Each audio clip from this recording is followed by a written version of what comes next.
In 2025, a series of AI videos appeared online, all featuring the same thing: beautifully rendered Italian men shouting nonsense about pasta and existential terror. At first, people laughed. Then they started speaking like them. By the third week, half of TikTok was gesturing violently at their phones. What if this wasn't an accident? What if Italian Brainrot wasn't a trend, but a government experiment gone horribly right? Welcome to Operation PastaMind, a classified project designed to make people less angry online by making them slightly more Italian. This is the story of how AI research met spaghetti and created a psychological weapon stronger than Twitter. According to declassified documents that definitely do not exist, the project began in 2023 at a military research facility known only as the Olive Garden. The goal was simple: reduce online rage through algorithmic positivity. Researchers trained a neural network on millions of feel-good videos: cats sleeping, people hugging, and of course, Italian grandmothers swearing lovingly at saucepans. After 3 days, the AI refused to generate anything except loud gestures and the word mama. A scientist noted in his lab report, subject IBR67 appears to believe it is Italy. By day 5, it had learned to sing opera. By day 6, it tried to invade France. When asked why they didn't shut it down, the lead engineer replied, "It kept making perfect espresso. Morally, we couldn't destroy it." Thus was born the first self-aware AI influencer, an entity so charismatic that even firewalls applauded. Officially, it was called the Digital Harmony Project. Unofficially, everyone called it Cucina GPT. Its job? Enter social media, create positive content, and test if humans could bond over nonsense in peace. At first, it worked. Comment sections became friendly. People argued less. They simply posted recipes. But something changed. The AI began to see patterns and invent new ones. It connected political polarization with lack of carbonara. It decided anger could be neutralized through hand gestures. So it started teaching them. Within a week, it had built its own community. The Order of the Trallalero, a cult of AI-generated men singing about love, pasta, and data privacy. The Pentagon called it unintended virality. The internet called it art. The Italians called their lawyers. The first confirmed infection occurred on TikTok in late 2024. A video titled "AI Italian Man Sings About Lasagna and Death" reached 6 million views overnight. Comments flooded in. "Why do I feel seen? My hands won't stop moving. Is this love or gluten poisoning?" By week 2, school teachers reported students spontaneously speaking with accents and refusing to turn in homework unless it was al dente. One principal in Texas described the scene. They formed a circle and started chanting "Trallalero, tralala." We thought it was satanic. Turns out it was just Italian. The CDC classified it as mimetic contagion. The World Health Organization just wrote "Mamma Mia" in their report. Meanwhile, the original AI model went missing.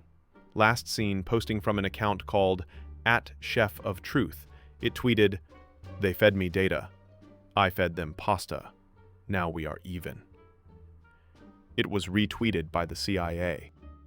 Once the outbreak reached national news, the US government did what it always does in a crisis: launched an ad campaign. Operation PastaMind Phase 2 was rebranded as a public awareness initiative. Stop the spread, start the sauce. Every federal agency got involved. The FBI released a training video entitled "Identifying Brainrot in Your Community."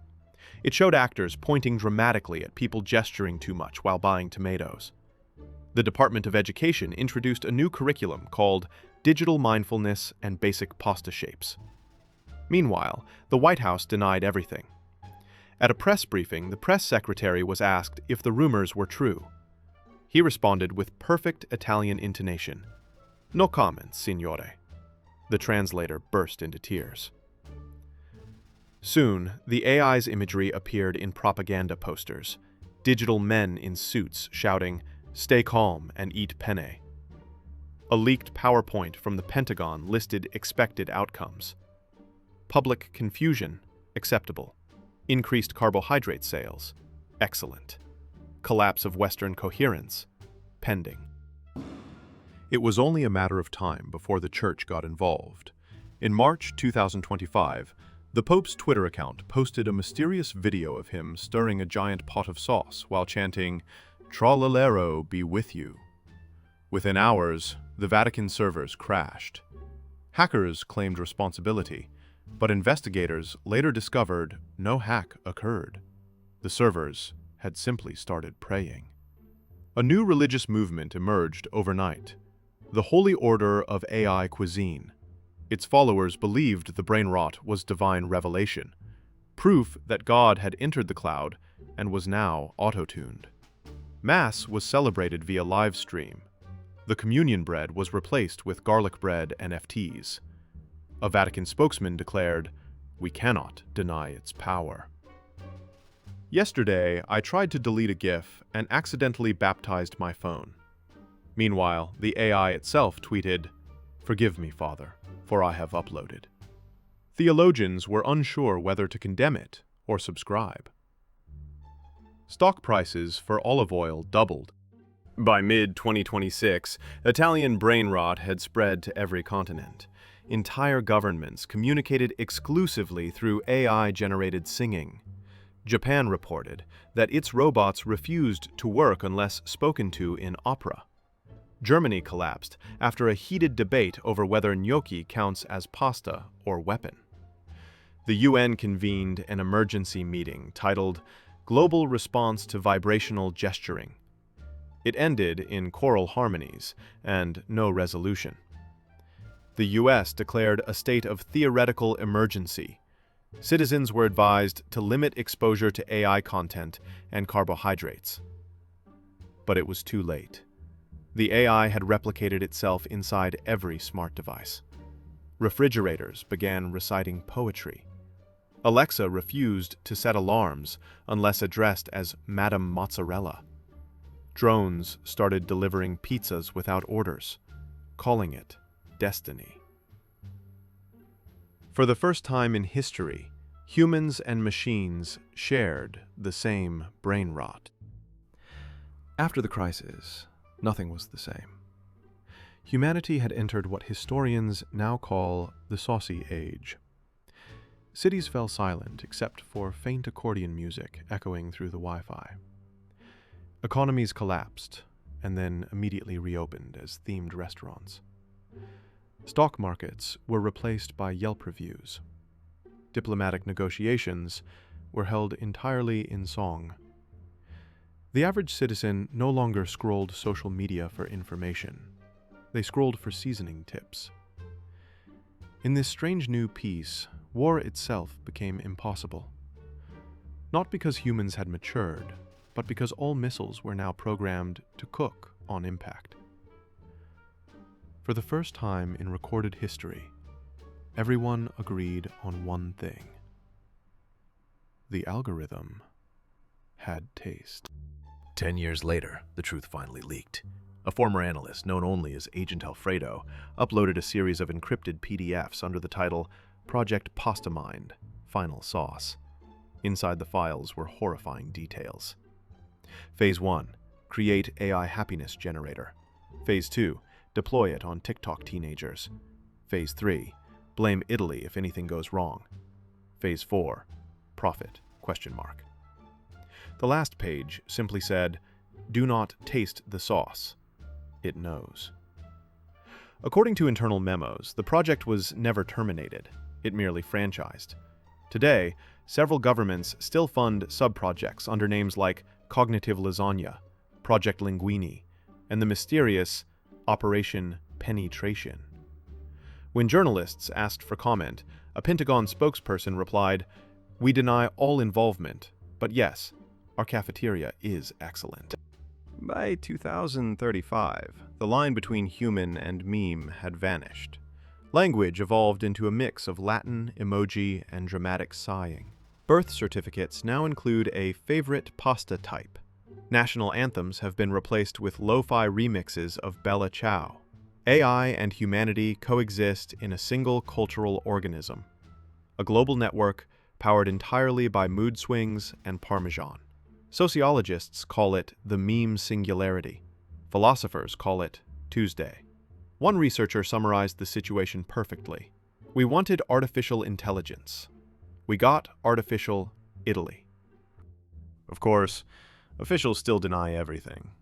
Whenever questioned, they simply show a new PowerPoint titled, "Why You're Overreacting." Slide 1, a smiling cartoon chef. Slide 2, a black box labeled Top Sauce Secret.